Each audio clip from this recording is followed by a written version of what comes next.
বন্ধুসকল স্যামসাঙে নতুনকৈ লঞ্চ কৰিলে স্যামসাং A71 এইটো এটা মিড প্ৰিমিয়াম ৰেঞ্জৰ স্মাৰ্টফোন হয় ইয়াত আপোনালোকে এটাই ভেৰিয়েন্ট পাব 8GB RAM 128GB internal storage যাৰ দাম 29999 ৰাখা হৈছে মানে 30000 টকা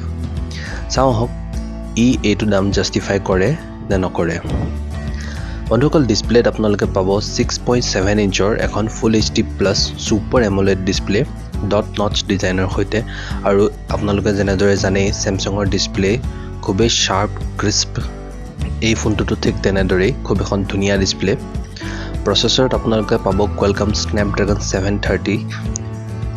এইটো 8 নেনোমিটাৰ টেকনলজিৰ ওপৰত বনোৱা হৈছে গতিকে আপোনালোকে পাৰফৰমেন্সৰ ফালৰ পৰা কোনো দিগদাৰ নাপায় আপোনালোকে PUBG Fortnite এবিলাকো হাই সেটিংছত খেলিব পাৰিব ব্যাটাৰীত আপোনালোকে পাব 4500 mAh ৰ ব্যাটাৰী লগতে 25 ওয়াটৰ ফাষ্ট চাৰ্জাৰ বক্সতে পাব গতিকে আপোনালোকে এক দিনৰ পৰা 1.5 দিনৰ ব্যাটাৰী বেকআপ আৰামত পাব কেমেৰাত আপোনালোকে পাব ফ্ৰণ্টত 32 মেগাপিক্সেলৰ কেমেৰা আৰু বেক সাইডে 4টা কেমেৰা পাব 64 মেগাপিক্সেলৰ f1.8 এপাৰচাৰৰ প্ৰাইমাৰী কেমেৰা 12 মেগাপিক্সেলৰ আল্ট্ৰা ওয়াইড 5 মেগাপিক্সেলৰ ডেপ্থ আৰু 5 মেগাপিক্সেলৰ ম্যাক্ৰো বন্ধুসকল ইয়াত আপোনালোকে USB টাইপ C পোৰ্ট পাব 3.5 mm জেকো দেখিবলৈ পাব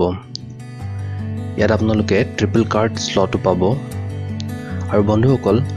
স্যামসাং A71ত আপোনালোকে সকলো প্ৰকাৰৰ সেন্সৰ দেখিবলৈ পাব লগতে ইন ডিসপ্লে ফিংগাৰপ্ৰিন্ট সেন্সৰ পাব আৰু ফেস আনলকো পাব বন্ধুসকল ইয়াত আপোনালোকে FM radio Wi-Fi calling dual 4G ভল্টি ইত্যাদি সকলোখিনি পাব ইয়াৰ ফ্ৰেমটো প্লাষ্টিকেদি বনোৱা হয় ইয়াৰ বেক সাইডো প্লাষ্টিকৰ হয় যাক স্যামসাঙে গ্লাষ্টিক বুলি কয় মানে প্লাষ্টিক আৰু গ্লাছৰ মিশ্ৰণ এতিয়া বন্ধুসকল যদি আপোনালোকে মোক খুধে 30000 এই ফোনটোৰ কাৰণে ভ্যালুএবল হয় নে নহয় তেনেহলে মই কম যদি আপোনালোকক স্যামসাঙৰে ফোন লাগে তেনেহলে 30000 দি পেলাই আপোনালোকে ল'ব পাৰে কাৰণ স্যামসাং এটা ট্ৰাষ্টেবল ব্ৰ্যান্ড হয় আৰু বন্ধুসকল যদি আপোনালোকে স্যামসাঙৰ বাহিৰে বেলেগ মোবাইল কোম্পানীৰ পৰাও ল'ব পাৰে তেনেহলে আপোনালোকে এইটো দামত ইয়াতকৈ আৰু ভাল বিল্ড কোৱালিটি পাই যাব আৰু বন্ধুসকল যদি প্ৰথমবাৰ মোৰ চেনেলটোত আহিছে তেনেহলে তলত থকা সাবস্ক্ৰাইব বাটনটোত ক্লিক কৰিব আৰু তাৰ সাইডত থকা বেল আইকনটো বজাই দিব